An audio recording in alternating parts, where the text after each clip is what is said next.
Hi, today's video is all about fruit. Let's learn how to paint some delicious, nutritious, juicy fruit in watercolors in the videos today. Enjoy!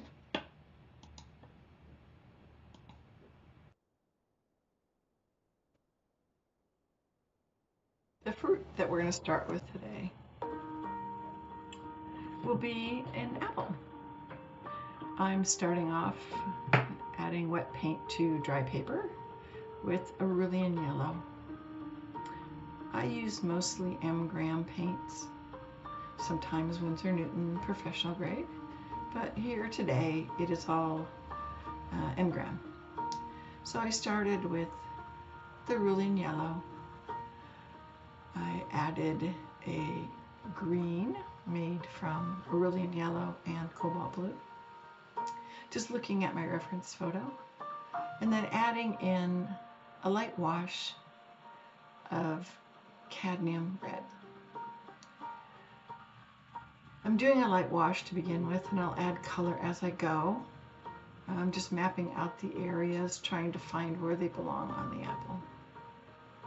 As you can see, it's lighter on top. There's more red towards the bottom.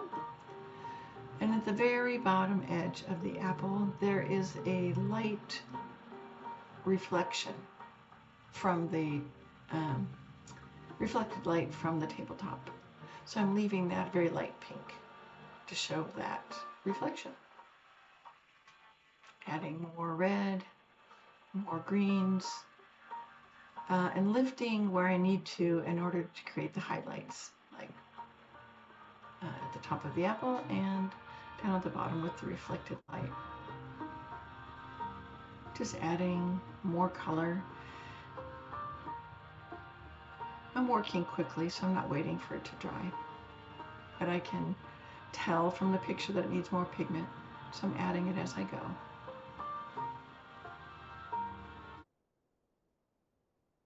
Right there in the center, there's of course where the core of the apple is, and in order to create that three-dimensional look, I'm adding some darker colors in using green with the Cerulean Yellow, and also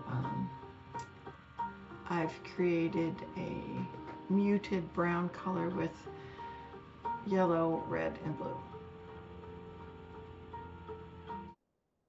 See that I add the stem in a moment. There it is.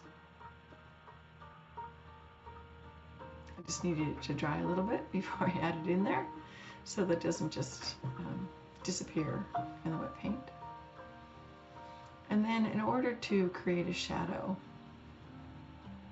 I am using all three colors again, yellow, red, and blue. And I'm making a greenish color for the shadow. Because the apple is red in that area, I want to make a greenish shadow, because it will make the red more vibrant and it'll make an interesting color shadow instead of just gray. And also I'll be adding a little bit of red close to the edge of the apple where the shadow is, to show the reflected red onto the shadow. There it is. Then today we are also doing bananas. This was really fun. I'm starting again with Cerulean Yellow and adding more color where needed, and also New Gamboge, again using M. Graham professional grade watercolors. In these areas here, I've created a green with the New Gamboge and Cobalt Blue. Adding some shadows in with a purple made from Permanent Rose and Cobalt Blue. I'm lifting where I need to for highlights, and I'm darkening the shadows with the purple. It looks gray, But because I've already added yellow on there, the purple will gray out the yellow, and making it look vibrant, because when we add two colors opposite on the color wheel, it makes for a very vibrant contrast, very interesting painting.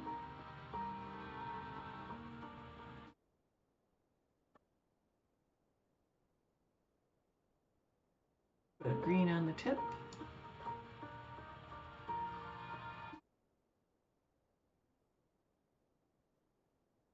The darkest stems at the very end. But this is just the green tip of the banana. And again, wiping away the paint where it's lighter in the center.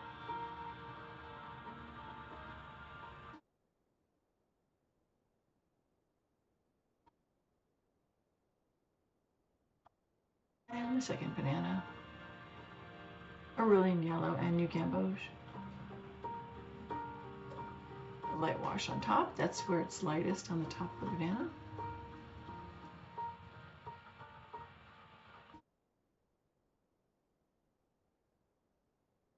Working on controlling the water here. I want to make sure it's dark enough by adding enough paint and not too watery. So when I add the green here, it doesn't run too much.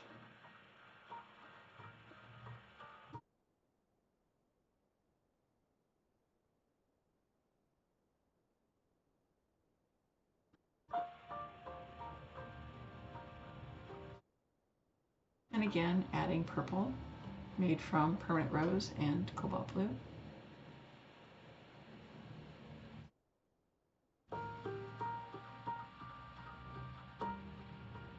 Just touching the edge so it runs a little bit, and then running my brush along there to soften that shadow.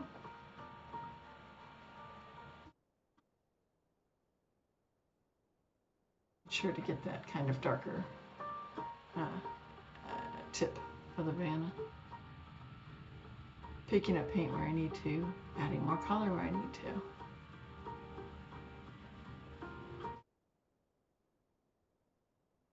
Value is so important when we're creating. We have to get the right tone, the right color, but also the right value, so it looks realistic. And we are trying to duplicate the painting as we see on the printed paper.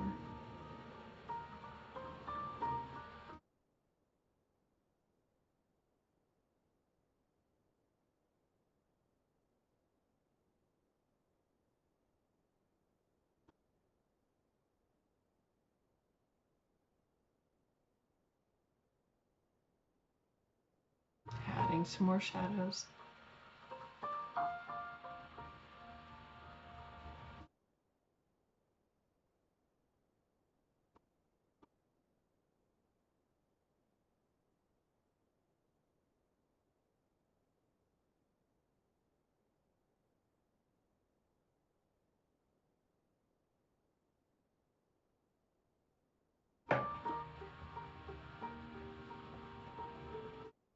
Testing to make sure that it's dry enough for me to put that third banana in. We don't want it to be too wet, or it will run, the colors will run. So dry enough to paint that third one, making it a little bit darker, a little bit more New Gamboge, so we can see that it is in between those two other bananas, trying to create a three-dimensional look on a two-dimensional paper. Adding again purple shadows.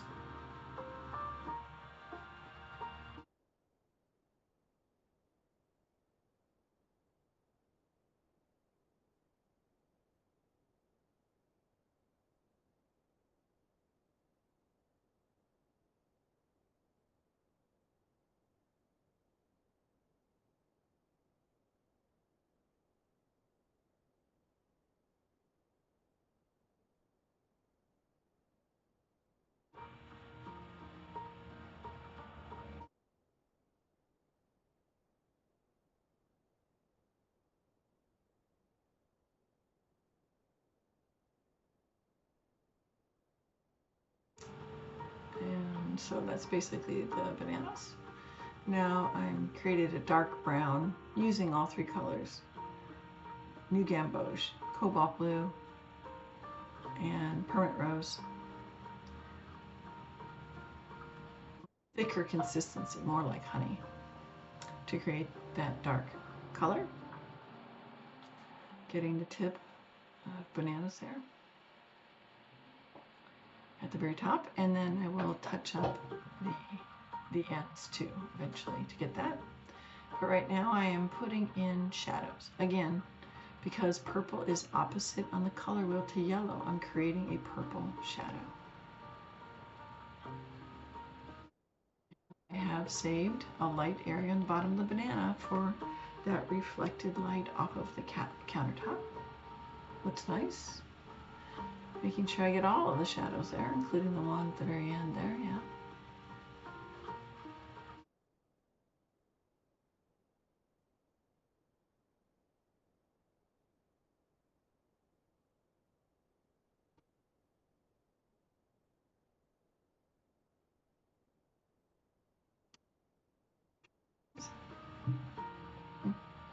Touching up the tips, I see, okay.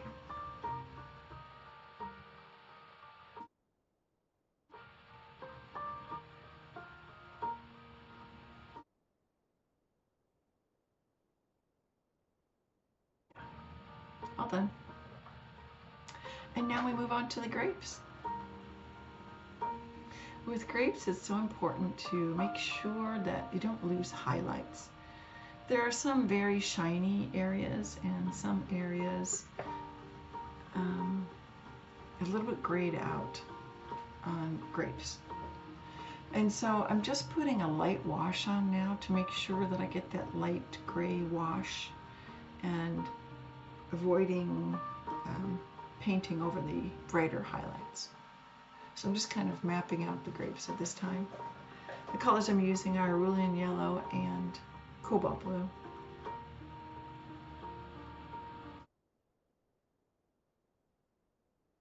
I've watered the paint down a bit so it's more like tea, the consistency of tea, not honey, not milk. Very light wash.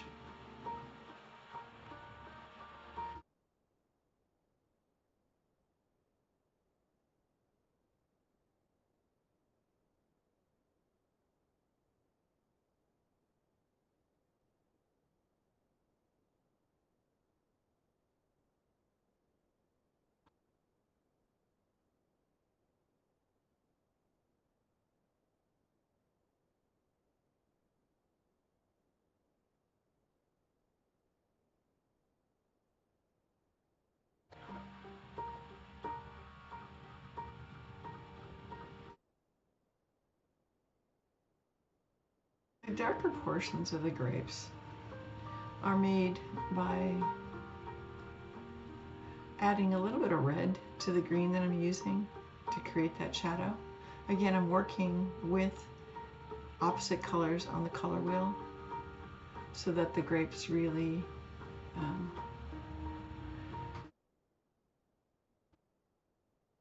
two colors who are opposite complement one another, and each color looks better because of it. So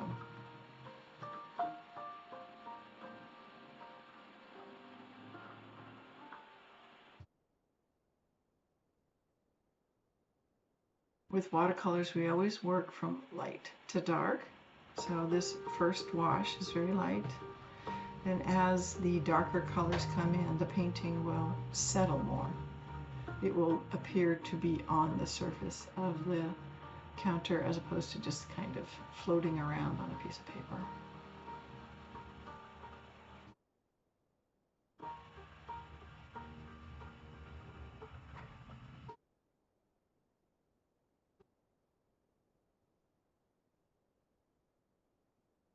So now I'm going back and adding more layers of color on top, darkening it up, mapping out where the shadows are. And because the grapes are dry, I don't have to worry about the colors running into one another as I'm coming around for a second glazing.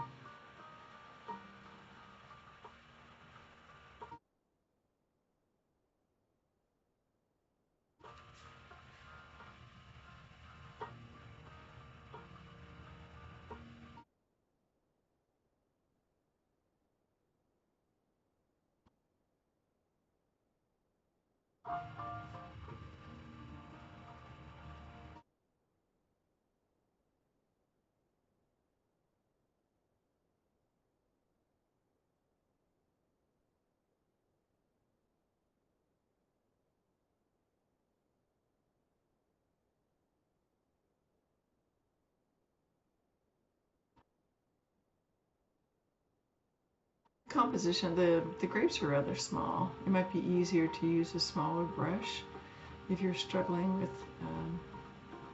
painting these small areas. This is a number 4 brush, but you could go smaller if you needed to.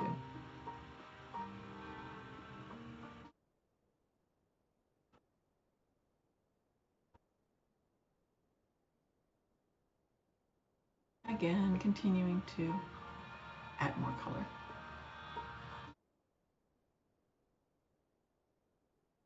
Just being careful not to go too dark.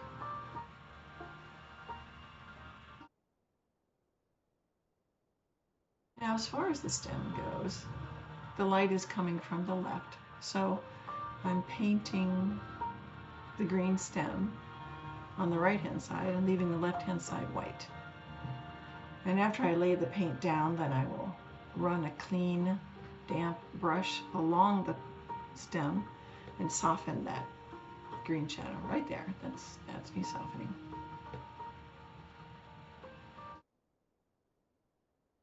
In order to make it interesting, I'm adding different colors. This is burnt sienna I'm adding. Again, that kind of golden reddish color complements the green.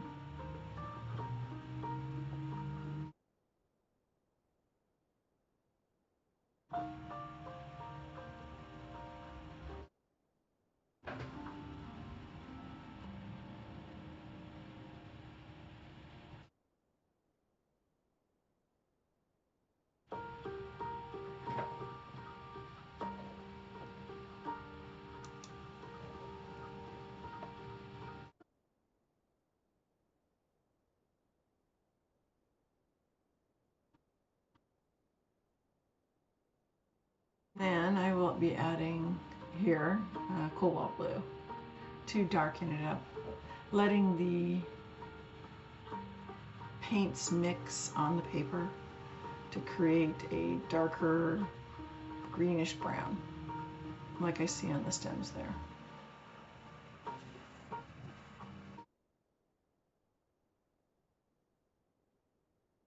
Again, I want it to be darker, but I don't want it to be black, so.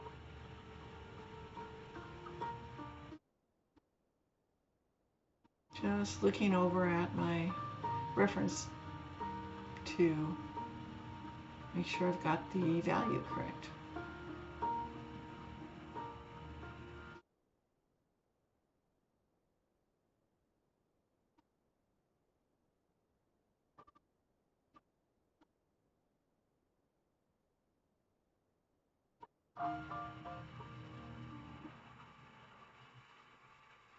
Here I've switched to my number 1 brush.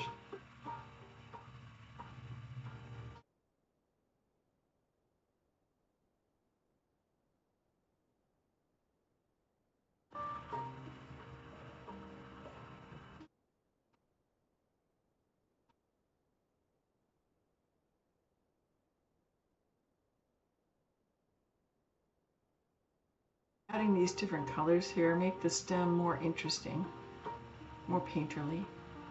That's something I enjoy doing with my artwork, is to create something that's realistic but also painterly. In other words, the paint looks pretty.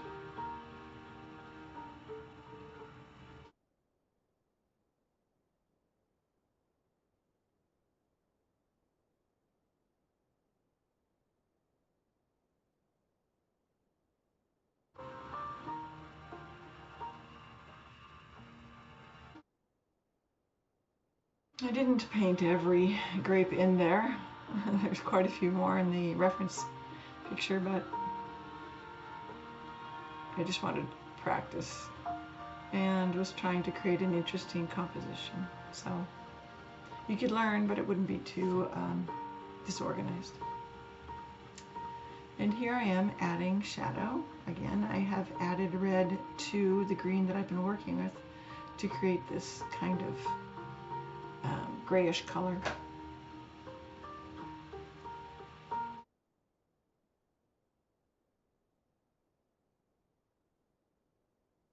Looking a little bit blue, so I'm gonna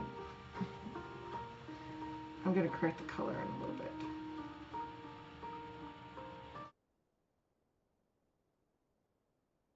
Get a little bit more of that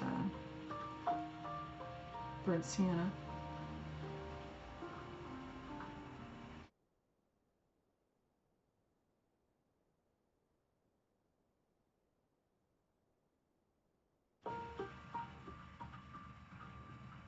Controlling the values, softening the edges of the shadows on the right side.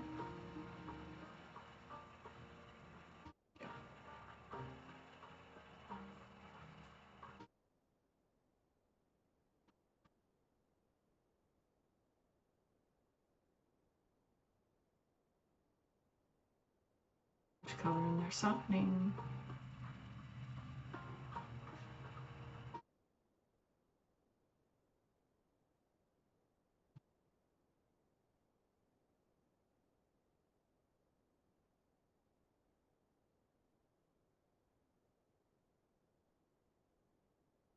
Making sure that I'm getting the values dark enough so it reads correctly, and each of the shadows match the other ones.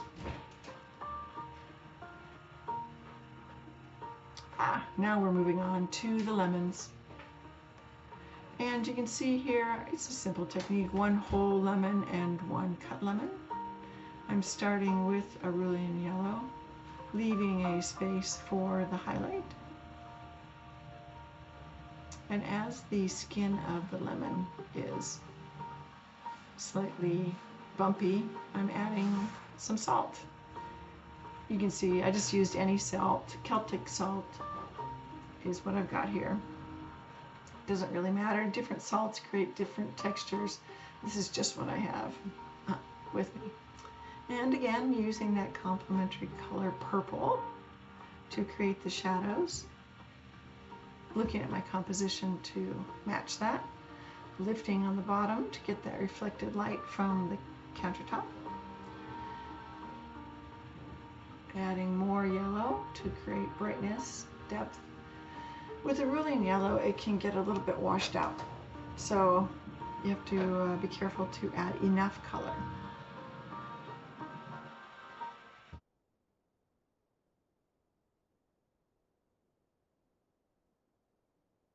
The salt around a little bit. Adding more purple to darken the shadows, so lifting for the highlight.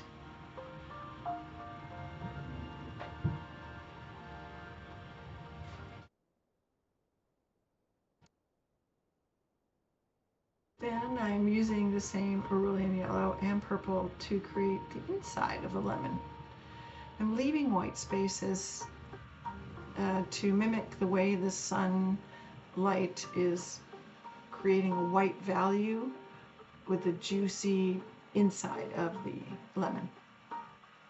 And where shadows are, I'm adding more of the purple, made from cobalt blue and permanent rose. So just looking at my reference, doing my slices, leaving white highlights to show the juiciness of the lemon.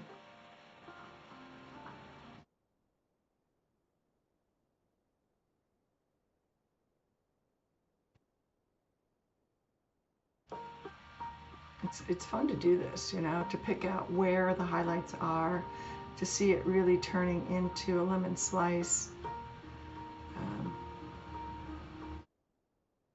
Mimicking the way that the light plays off the surface of the cut piece. Shiny, juicy.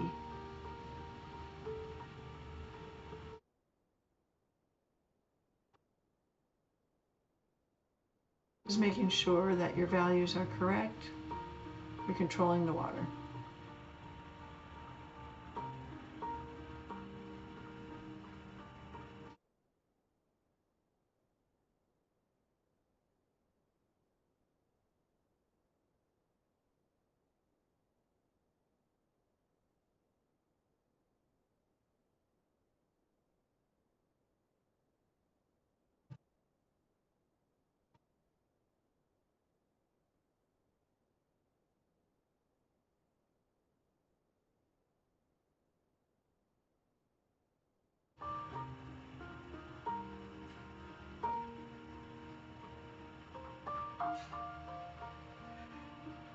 And last one.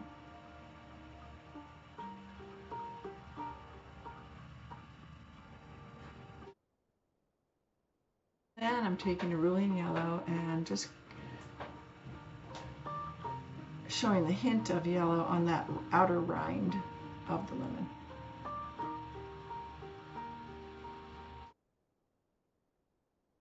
Nice and bright, probably consistency a little bit thicker like milk. Then for the shadow, I'm waiting for that yellow lemon to dry. Sorry, Cerulean yellow to dry. And then I'm adding purple and softening the outside edge of the shadow. And just let it bleed out. Again, checking on the top to get that nice purple shadow, and the reflected light shows up more. Okay, we're on to the strawberries. A true summer fruit. I'm starting with Cerulean yellow, and this is Cad red, and then the dark red is alizarin crimson. I'm letting the paint meld and mix on the paper, adding a little bit of salt to give that texture of the pits or seeds of the strawberry, and lifting where there is reflected light. I'm adding a little bit of cobalt blue to create some shadow and a more bluish red. Again, Cerulean yellow, Cad red, and alizarin crimson.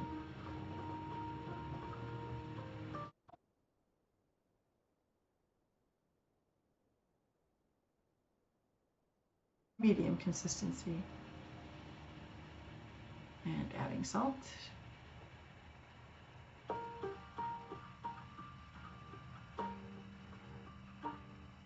Adding a little bit of cobalt blue to create those dark shadows.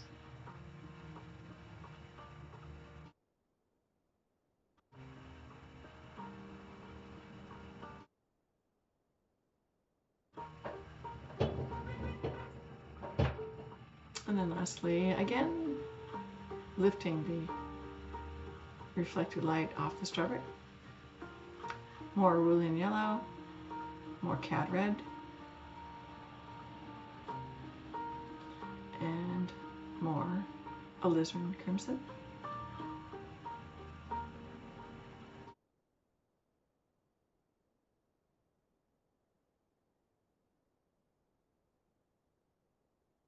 And then some cobalt blue to create that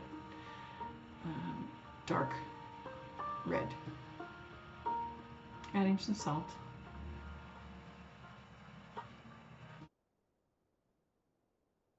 Dropping a little bit of water on the salt of each of these to create a little bit of bloom. And here I am lifting the paint for the reflected light. Now I'm doing the first wash of the green part of the stem using Cerulean yellow, then a green created with Cerulean yellow and cobalt blue.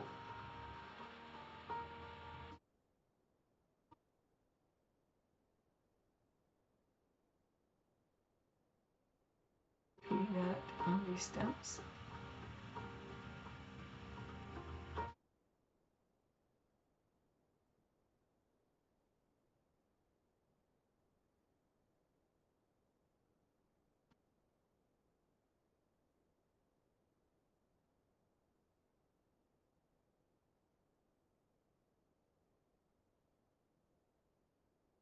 Then I'm mixing up a little bit darker green made from cobalt blue and Cerulean yellow to just darken that up. It's not quite dark enough. Putting in the shadows again. With watercolors we work from light to dark.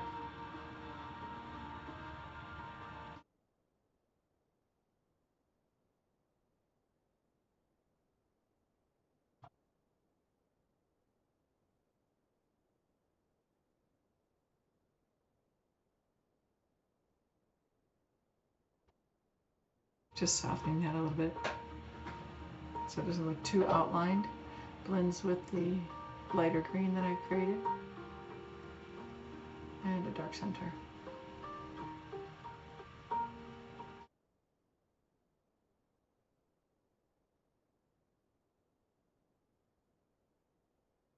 In the values, make sure I get it right.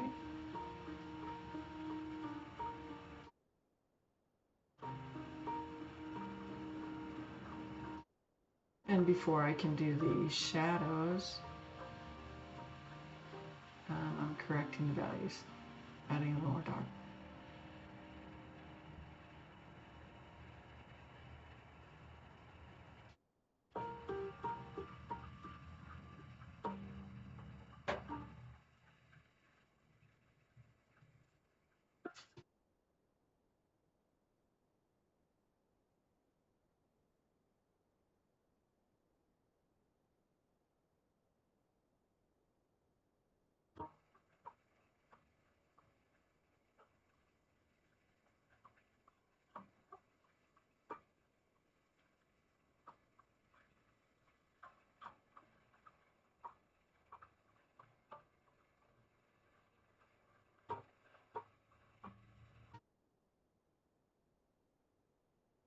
Good.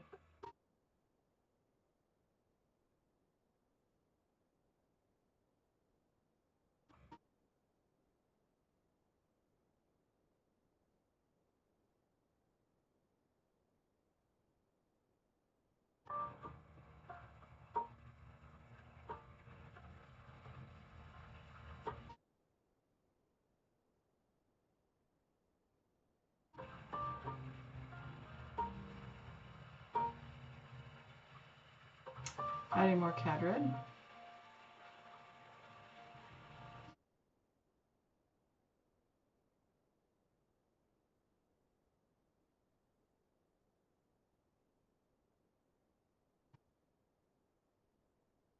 And crimson.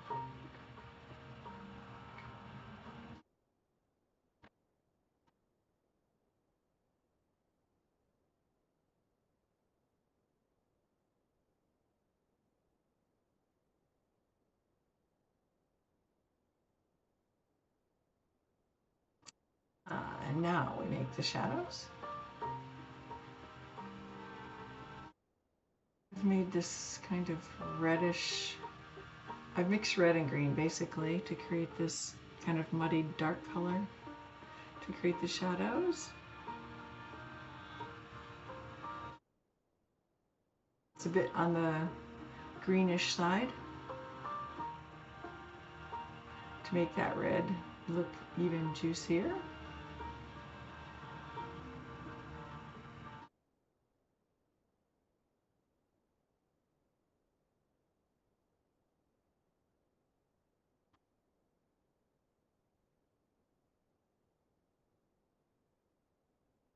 Softening the outer edge. Same there.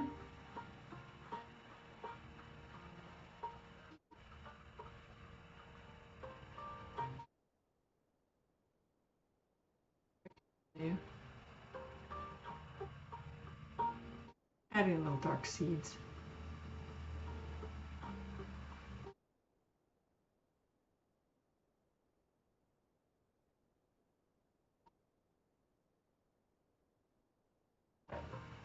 And there's your strawberries.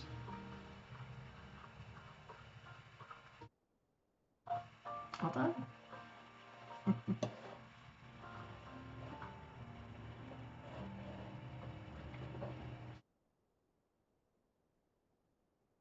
And then lastly, we have the watermelon.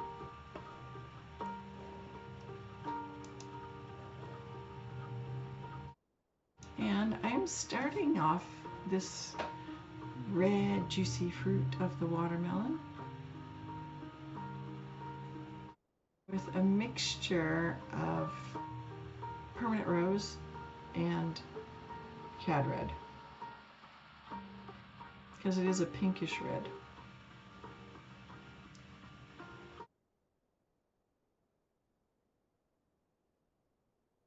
Touch of Cerulean yellow, I think also.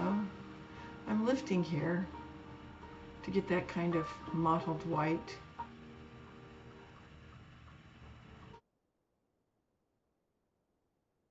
There's some seeds in there, yeah. Checking the values, make sure I get that color deep enough. While it's still wet, I can add some darker areas in there.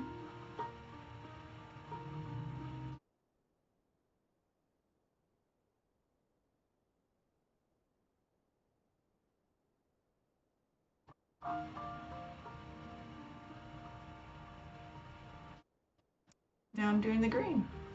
This is with Cerulean Yellow, Cobalt Blue, and a touch of Permanent Rose to create that olive look. Right now I'm just looking at the lighter green that's on the watermelon. I want to make sure that I get the shadows, the highlights right, and then I will add the darker stripes. Right now I'm just working on the undercoat. On the bottom I'm lifting to get that reflected light on the bottom piece.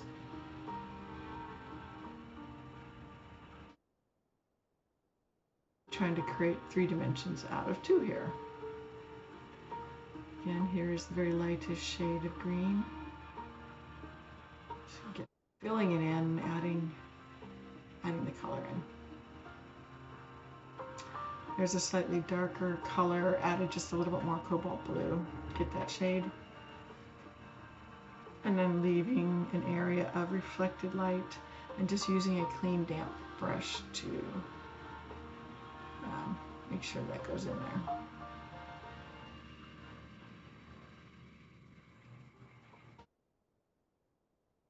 Paint to get a darker value.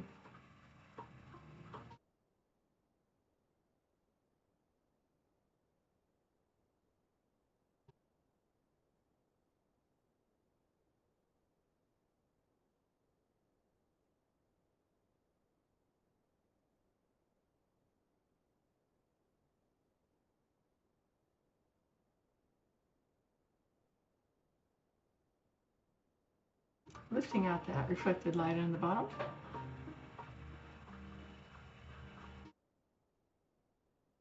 Softening.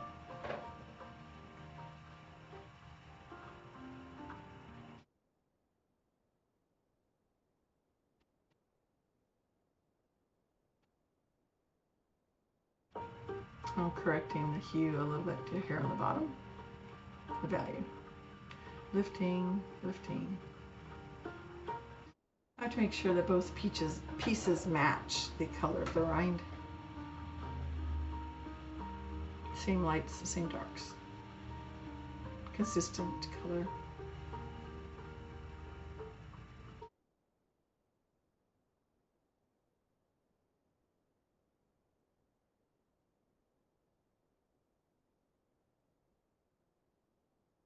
Here I am adding the side piece.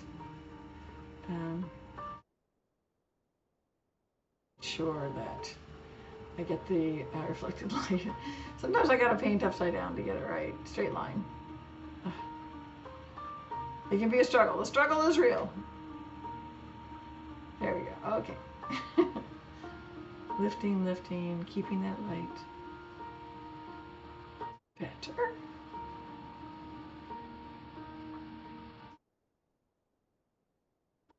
Adding a little bit of green to put a shadow there.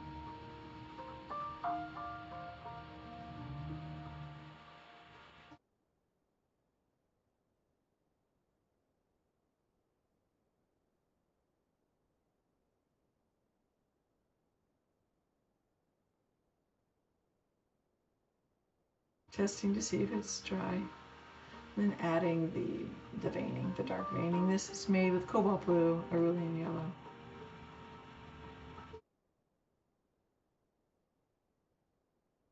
Just looking at my reference picture. Doesn't have to be exact, close enough, you get the idea.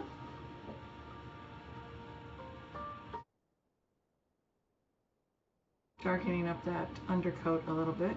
It's a little too white.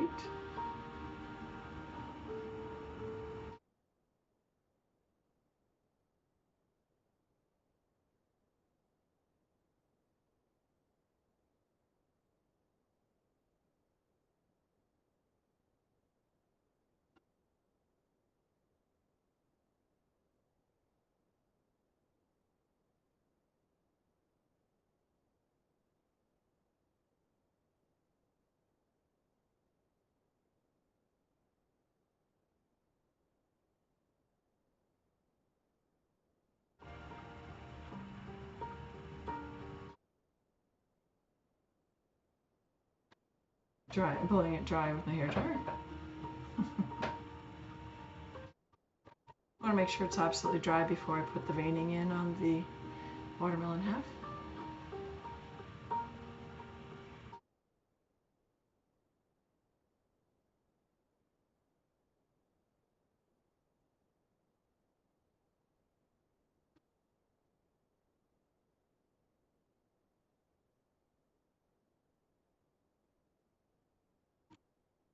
Here I am adding a little bit of shadow on the bottom. I'm using a dark green with a little bit of red in it to create that color. Adding the dark next to the rind and then softening the edge.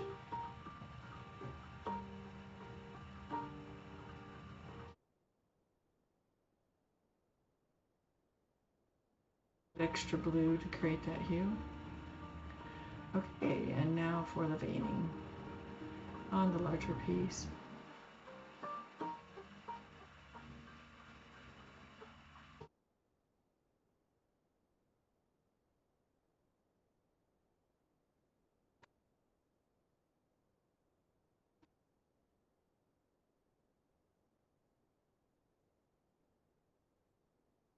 Lightening on that side because of the reflection.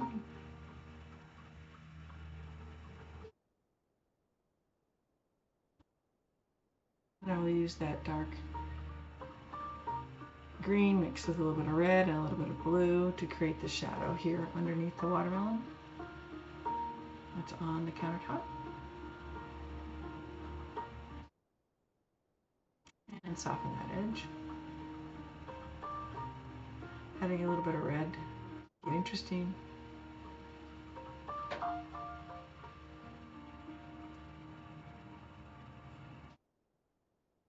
And then I just thought a few seeds would make it look better. So I added them very lightly here.